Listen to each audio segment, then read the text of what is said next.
उत्तराखंड की अंकिता हत्याकांड में आज बहुत बड़ा खुलासा हुआ है। ये खुलासा उस मेन नैरेटिव को लेकर हुआ है जो शुरू से ही अंकिता की हत्या के बारे में कहा जा रहा है। पुलकित, जो कि रिसोर्ट का मालिक है, जो अंकिता का हत्यारा है, उसने जो कहानी पहली बार पुलिस को बताई थी, उसमें उसने कहा था कि अंकिता को हम नहर के पास लेकर गए थे और वहां पर अंकिता ने मेरा मोबाइल नहर में फेंक दिया और उसके बाद हमने अंकिता को नहर में धक्का दे दिया। यानी कि उसने पूरे इंसिडेंट को एक घटना करार देने के लिए ये कहानी गढ़ी थी। लेकिन अब पुलकित का ये झूठ सामने आ गया है।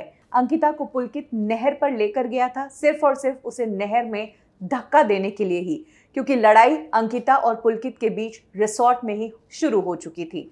अब रिसोर्ट में मौजूद एक स्टाफ ने मीडिया से बातचीत करते हुए खुलासा किया कि अंकिता को नहर में धक्का देने से पहले पुलकित ने रिसोर्ट में उसके साथ क्या किया था और कैसे पुलकित ने इस पूरे इंसिडेंट को हत्या नहीं, घटना दिखाने की कोशिश की।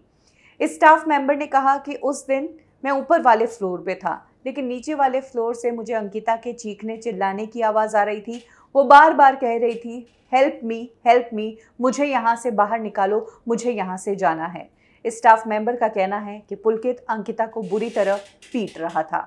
उस दिन रिसोर्ट में कोई 4 लोग आए थे जो बहुत ही आलीशान गाड़ी में आए थे। काली कलर की ये कार थी और वो चारों लोग होटल के अंदर भी आए थे। स्टाफ मेंबर ने कहा कि इन चारों के साथ शारीरिक संबंध बनाने के लिए पुलकित अंकिता को प्रेशराइज कर रहा था। इस खुलासे के अलावा एक और खुलासा ये हुआ कि पुलकित आर्य से एसआईटी ने पूछताछ जब की तो पुलकित आर्य ने कहा कि मेरा मोबाइल नहर में गिरा, उसके बाद मैंने अंकिता को धक्का दिया।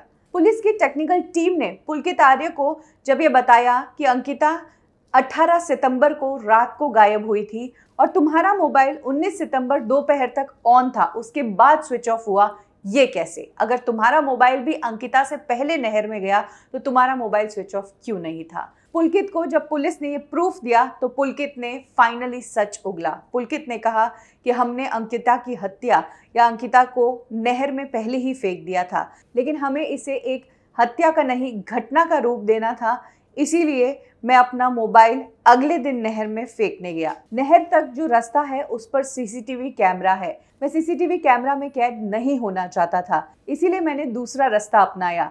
लेकिन वो दूसरा रास्ता उस पॉइंट तक नहीं जाता था जिस पॉइंट से अंकिता को हमने धक्का दिया था। यही कारण है कि मैं जंगल के रास्ते से उस पॉइंट के आसपास पहुंचा और वहां पर मैंने मोबाइल फेंका। और ताजुब की बात यह है कि मोबाइल को जिस लोकेशन पर भेजा उसका टावर भी वही है जहां से अंकिता को धक्का दिया था, इसीलिए पुलकित का मोबाइल यहां पर ट्रेस हो गया और पुलकित का ये और झूठ सामने आ गया। इसके अलावा एसआईटी टीम ने रिसोर्ट के सीसीटीवी फुटेजेस खंगाले हैं। इन सीसीटीवी फुटेजेस में उन लोगों को देखा गया है जो वीआईपी सर्विस के लिए आए थे। अब इन वीआईपी लोगों से पुलिस पूछताछ करेगी जल्द ही। इसके अलावा कहा जा रहा है कि होटल में एक प्रेसिडेंशियल स्वीट है और उसी प्रेसिडेंशियल स्वीट में ये सब गंदे काम हुआ करते थे जिसके लिए पुलकित अंकिता को फोर्स कर रहा था।